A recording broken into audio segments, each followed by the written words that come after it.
Salut les potos de la youtuberie, j'espère que vous allez bien. Joyeux Noël à tous et à toutes. On se retrouve un jeudi exceptionnellement parce que oui, hier c'était le réveillon de Noël. Donc je me suis dit, je décale la vidéo de la semaine. On va parler des traditions de Noël insolites. On se retrouve comme d'habitude dans le meilleur studio de Marseille, Mediacast. Je les remercie comme d'habitude. Je leur souhaite aussi un joyeux Noël à tout le monde, toute l'équipe. Avant de démarrer la vidéo, n'oublie pas de s'abonner, de commenter. Et n'hésitez pas à me dire si vous connaissiez ces traditions de Noël, laquelle vous préférez. Je lis tous vos commentaires comme d'habitude.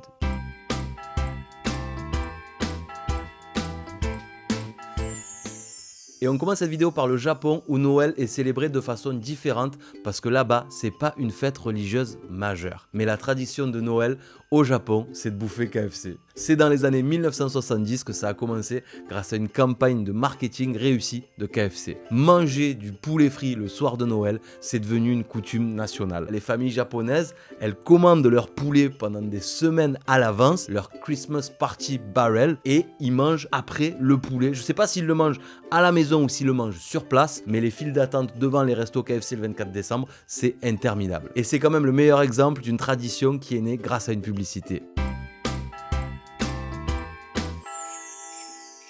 Deuxième tradition, direction la Slovaquie pour parler de pudding. Le pudding, à la base, ça veut dire flan. Et je sais pas quelle image vous avez du pudding, mais moi j'ai un truc tout flasque là qui bouge comme ça, tu vois. C'est un délice de Noël populaire. En Slovaquie, dans certaines régions d'Ukraine, il peut aussi prédire l'avenir. Tu vois lire le truc dans un pudding, mon bon pudding? Je sais pas. La tradition ici, c'est que l'homme le plus vieux de la famille, il prend une cuillère de loksa, c'est comme ça qu'on appelle, il la jette au plafond. Plus le pudding il colle au plafond, plus vous aurez de chance dans l'année qui arrive. Si ça colle pas, année pourrave. Donc franchement, on va essayer tout de suite avec l'eau dans le studio.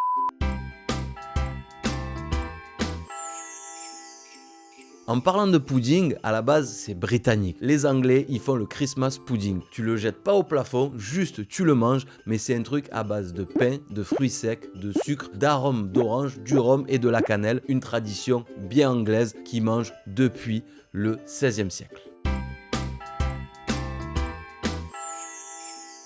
On arrête de parler de bouffe et on va en Europe de l'Est, notamment en Serbie et en Ukraine, où là-bas il existe une tradition de Noël surprenante, c'est le bain de Noël dans des eaux glacées. J'hésite à le faire entre Noël et jour de l'an et vous faire une petite vidéo, on verra si vous me chauffez dans les commentaires. Là-bas il y a des milliers de personnes qui se jettent dans les lacs ou des rivières gelées, souvent après qu'une croix bénite ait été jetée dans l'eau. Ce rituel symbolise le baptême de Jésus dans le Jourdain. Le Jourdain c'est un fleuve au Moyen-Orient qui s'écoule sur plus de 360 km du mont Hermon au Liban jusqu'à la mer Morte. Et c'est censé purifier l'âme et apporter la santé pour l'année à venir. C'est une démonstration de foi, de courage face aux températures extrêmes hivernales.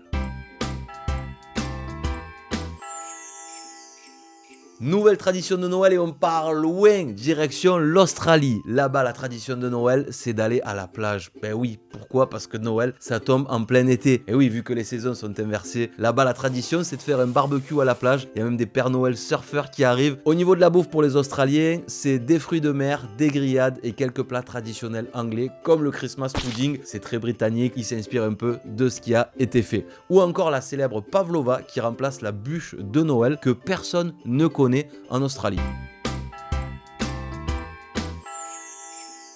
On revient en Europe et l'empreinte carbone de cette vidéo, laisse tomber, ça reste entre nous. En Espagne, il y a une grande loterie internationale qui a lieu tous les 22 décembre. Ça veut dire qu'elle est passée, qu'il y a un mec qui a peut-être gagné le gros lot. C'est la Loterie de la Vidad. C'est un événement très suivi en Espagne, très populaire. Il y a 98% des Espagnols qui participent à cette grande loterie. C'est encore plus gros que l'euro-million. C'est une tradition qui existe depuis 1812. Je vous cache pas que j'ai regardé un peu le système de tirage au sort. C'est assez compliqué. Il y a 100 000 tickets, 100 000 billets de loterie qui sont divisés en séries, qui sont divisés en billets et en parts. Le premier prix, c'est 3-4 millions d'euros quand même, donc voilà.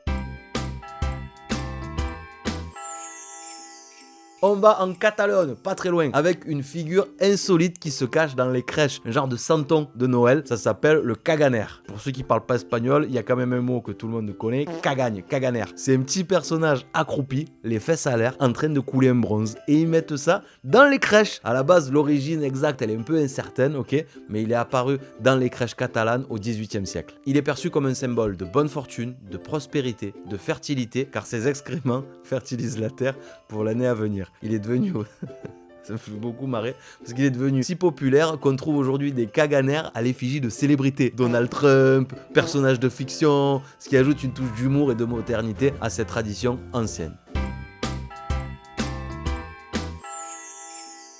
Nouvelle tradition, on reste en Europe, mais on part vers le nord, en Norvège. Là-bas, ils pensent que les sorcières et les mauvais esprits errent dans le ciel nocturne le soir de Noël. Et comment se déplacent les sorcières et les mauvais esprits? Elles se déplacent sur un manche à balai. Donc la tradition là-bas, c'est de cacher les balais dans leur maison pour empêcher les sorcières d'y mettre la main dessus. Et il y en a qui vont plus loin, ils tirent des coups de feu en l'air pour les effrayer.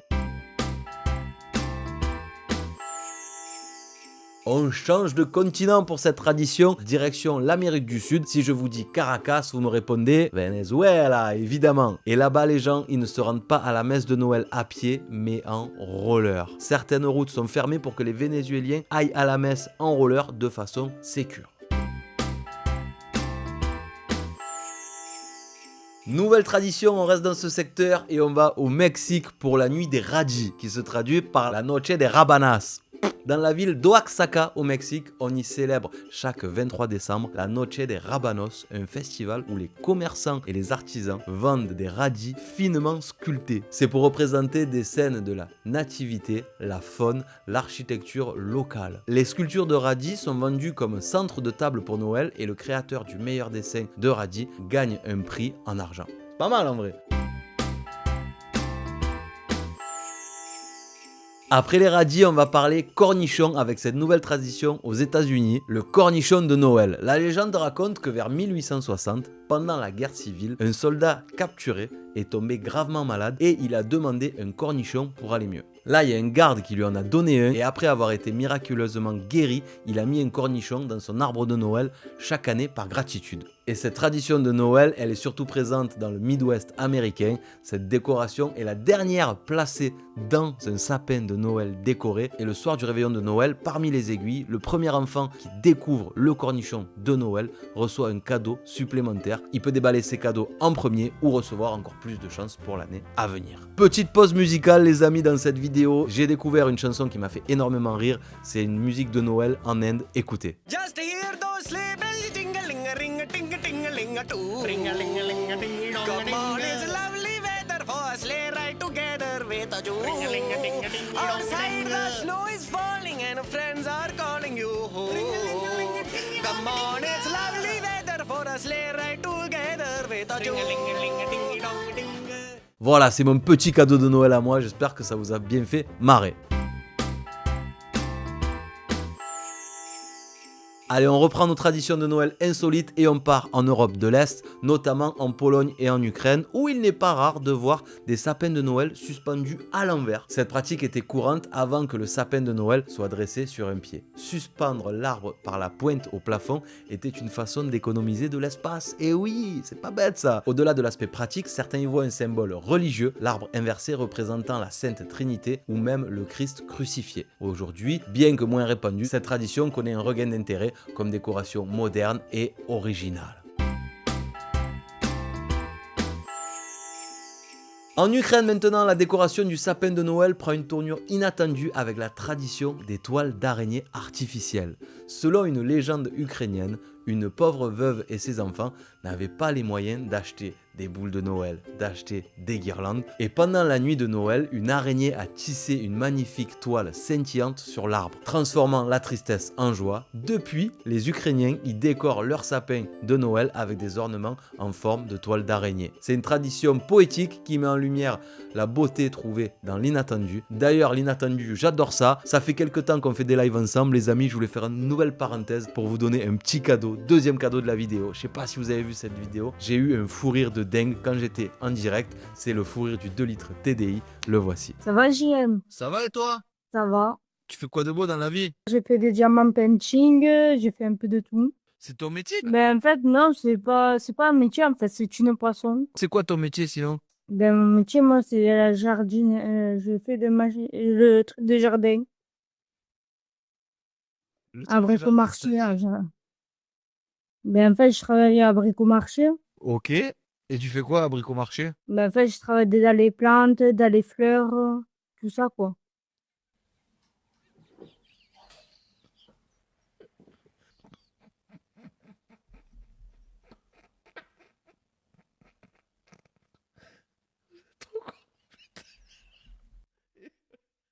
C'est quoi qui te fait rire? C'est ça.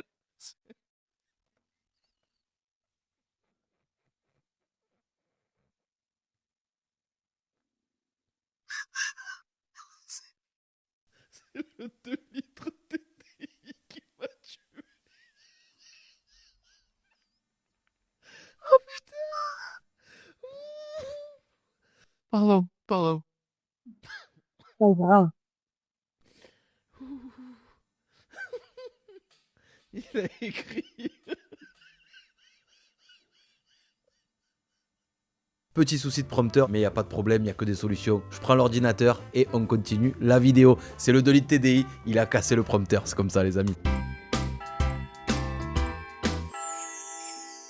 On reprend nos traditions de Noël dans plusieurs pays européens comme l'Allemagne, l'Italie, les Pays-Bas. La tradition veut que les enfants sages reçoivent des cadeaux et des friandises dans leurs chaussettes ou chaussures, tandis que les enfants méchants entre guillemets reçoivent du charbon. Cette coutume, elle est souvent associée à des personnages comme Krampus en Allemagne, en Autriche ou en Hongrie. C'est un nom qui fait frissonner. Et pour cause, Krampus n'est autre que l'alter ego diabolique et poilu du Père Noël. Le charbon, il symbolise la punition pour mauvaise conduite, mais de nos jours, il est souvent remplacé par du sucre noir en forme de charbon, rendant la punition plus douce et plus amusante. On va éviter d'envoyer du charbon sur les enfants. C'est une façon ludique de rappeler aux enfants l'importance de la gentillesse et de la bonne conduite. J'espère que vous avez été sages durant cette année, vous aussi. Nouvelle tradition, on repart dans le nord, en Islande, où là-bas, il n'y a pas un Père Noël, mais 13 Pères Noël, connus sous le nom de Yule Lads. Je sais pas comment on dit les amis, c'est cadeau. Ces trolls farceurs, descendants de la monstrueuse géante Grilla. Dans la mythologie islandaise, c'est un monstre et une géante vivant dans les montagnes d'Islande. Et ces Pères Noël, ils descendent des montagnes un par un durant les 13 jours précédant Noël. Chacun a sa propre personnalité et sa spécialité pour faire des blagues, lèche-cuillère, renifle bougie, voleur de saucisses. Les enfants islandais placent leurs chaussures sur le rebord de la fenêtre et reçoivent un petit cadeau s'ils ont été sages ou une pomme de terre pourrie s'ils ont été méchants. Cette tradition offre une attente prolongée et amusante de Noël, ponctuée par l'arrivée quotidienne d'un nouveau personnage espiègle. Avant-dernière tradition de Noël, elle est française et elle me dégoûte, ok? Elle est pas dans mon texte, mais moi ça me rend fou, c'est les pulls de Noël. J'en ai jamais acheté, j'en achèterai jamais. Si c'est moche, pourquoi tu vas le mettre? C'est mon coup de gueule du jour, voilà, je suis désolé, la personne qui est dans le studio avec moi, elle adore cette tradition, mais moi, elle me dégoûte, voilà. En plus, cette année, on n'a pas trop entendu parler, je suis presque content de ça. Mais on va quand même finir la vidéo sur une tradition italienne. Il s'agit d'une vieille sorcière laide mais gentille, au moins ça, appelée la Befana. Selon la légende, les rois mages se seraient arrêtés chez elle pour demander leur chemin avant de rendre visite à l'enfant Jésus. Ils auraient alors invité Befana à les accompagner dans leur périple, mais elle a décliné l'invitation parce qu'elle avait de nombreuses tâches ménagères à faire. Ce n'est qu'après leur départ qu'elle aurait changé d'avis et aurait essayé de les retrouver, mais elle les a jamais retrouvés. Depuis, elle enfourche son balai chaque nuit du 5 janvier, la veille de la rencontre des rois mages avec l'enfant Jésus. Tout comme le Père Noël, la Befana livre des jouets aux enfants. Au lieu du lait et des biscuits, les Italiens lui laissent une assiette de saucisses, de brocolis et un verre de vin. On finit sur elle, c'est pas ma tradition préférée. De mon côté, moi j'ai kiffé celle du KFC. Je trouve que celle-là, elle est dingue. L'eau glacée, ça peut être sympa aussi. Et la cagnotte en Espagne, là. Super loterie, t'imagines le 22 décembre, 2 jours avant Noël, tu deviens millionnaire. Dites-moi dans les commentaires laquelle vous avez préféré. J'espère que vous avez passé un bon moment. Petite vidéo pépère entre nous. On était détendus dans le studio Mediacast. Je vous souhaite encore un joyeux Noël. J'espère que vous avez été gâtés. Petite pensée aussi à ceux qui sont tout seuls pendant ces fêtes de fin d'année. Nous, on se retrouve la semaine prochaine sur la chaîne YouTube 100% JM. Comme d'hab, par contre, je sortirai la vidéo le jeudi parce que le 31, ça tombe mercredi. Et je pense que vous ne serez pas devant YouTube le 31 au soir. J'espère que vous avez kiffé. Ça a été un plaisir de faire cette vidéo. Je vous dis à très vite sur 100% JM. Ciao! Just hear those sleigh bells jingling a ring a ting a ting a ling a too. Ring a ling a ling a ding dong. Come on, it's lovely weather for a sleigh ride together with a Jew. Ring a ling a ding a ding dong.